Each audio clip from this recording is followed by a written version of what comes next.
अस्सलाम वालेकुम, मैं मुन्ना से हम एक मिनी सीरीज स्टार्ट करें नक्स 3 और लारावेल की। इसमें मैं आपको दिखाऊंगा कि नक्स 3 और लारावेल 11 का सेंक्टम टोकन एपीआई को कैसे आप यूज़ करते हैं। तो सबसे पहले हम नक्स का प्रोजेक्ट क्रिएट कर लेते हैं। इसके लिए आपने ना कमांड रन करनी है npx@latest init नक्स 3 ऐप। इसके बाद आपसे पूछेगा कि आप लेटेस्ट करना चाहते हैं, उसको येस कर देना। आपने अगर येस नहीं करा तो आपसे कहेगा कि आप npm सेलेक्ट कर लें, तो आपने npm सेलेक्ट करना है। उसके बाद फिर आपसे कहेगा कि गिटहब आप इनिशिएट करना चाहते हैं या नहीं, तो उसको आप नो कर सकते हैं, येस कर सकते हैं। तो उसके बाद आपने लारावेल का प्रोजेक्ट जनरेट करना है। तो ये तो सिंपल था लारावेल का, मैं आपको दिखा देता हूँ। यहाँ पे आपने लिखना है लारावेल न्यू एपीआई टोकन। यहाँ पे आपसे कहेगा कि आपने ब्रीज यूज़ करना है, आप ब्रीज यूज़ कर लें। ये लारावेल 11 है, तो लारावेल 11 में आपने ब्रीज यहाँ पे लिख देना है। यहाँ पे फिर आके आपने लिखना है एपीआई। एपीआई जो है ये आपके सारे फ्रंट एंड के जितने पेजेस हैं वो रिमूव कर देता है। इसके बाद पेस्ट आप यूज़ करें 0। इसके बाद एंटर कर देंगे, ये नो हो जाएगा, यानी कि रिपोजिटरी को क्रिएट नहीं करेगा गिट की। इसके बाद इसको कंप्लीट होने देते हैं। फिर हमसे ये पूछेगा कि आपने माई एसक्यूएल यूज़ करनी है, तो मैं माई एसक्यूएल डाटाबेस यूज़ करूँगा। फिर ये पूछेगा कि आपने माइग्रेट करनी है, इसको माइग्रेट भी इसके साथ हम कर देंगे।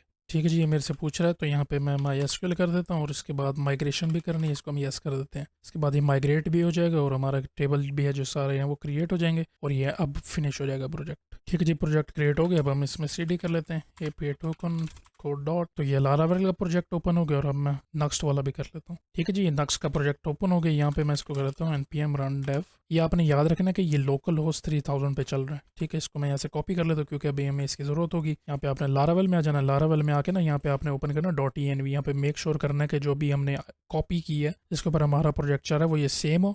इसके बाद ना आपने एक और चीज़ भी करनी होती है, डॉक्यूमेंटेशन में नहीं दी हुई। वो ये है कि यहाँ पे ना आपने सेंक्टम ऑथेंटिकेशन की डोमेन डालनी होती है। तो उसको करने का तरीका है कि आपने जाना है सेंक्टम के अंदर, कंट्रोल पी से सेंक्टम, यहाँ पे आ जाएंगे। यहाँ पे आके ना आपने ये सेशन डोमेन कॉपी कर लेनी है, यहाँ पे आके इसको लिखना और इस यहाँ पे आपने सेम ये जो कॉपी किया था यहाँ पे आपने पास कर देना। इसका ये मतलब होगा कि सिर्फ सिंपल इस डोमेन के ऊपर जो रिक्वेस्ट है ये एपीआई के ऊपर वो सिर्फ रिस्पॉन्स होगी, बाकी सारे 419 का एरर उसको मिल जाया करेगा। और यहाँ पे आप नीचे आएंगे ना, आपको एक और मिलेगा सेशन डोमेन। ये भी अगर आप चाहें तो यहाँ पे पास कर सकते हैं। वैसे आप नल की बजाय इसको पास कर दें क्योंकि इससे भी आपको प्रोटेक्शन मिलेगी। आपकी जितने भी सेशंस वगैरह होंगे ना वो इस डोमेन के ऊपर आएंगे तो वो क्रिएट हुआ करेंगे। सिंपल ये दो चीज़ें आपने यहाँ पे लिख देनी है। इसके बाद अब आप इजीली यूज़ कर सकते हैं इसको अपने फ्रंट एंड के साथ। अब जो लास्ट हमने चीज़ कॉन्फ़िगर करनी है वो ये है कि हमने क्योंकि टोकन जनरेट करना है, तो टोकन जनरेट करने के लिए लारावेल 11 के अंदर आपको नई कॉन्फ़िगरेशन मिलेगी। वो ये है कि आपने जाना है मॉडल के अंदर यूज़र की और यहाँ पे आके ना आपने पास कर देना यहाँ पे हैज़ एपीआई टोकन। इसका डॉक्यूमेंटेशन में भी आपको मिल जाएगा कि अब आपने पास करना हो तो लारावेल 10 में आपको पास नहीं करना पड़ता था ये। ठीक है, सिंपल ये पास कर दिया। अब हमारा जो प्रोजेक्ट है वो रेडी है, फ्रंट एंड और बैक एंड आपस में कम्युनिकेशन करके एपीआई को यूज़ करने के लिए।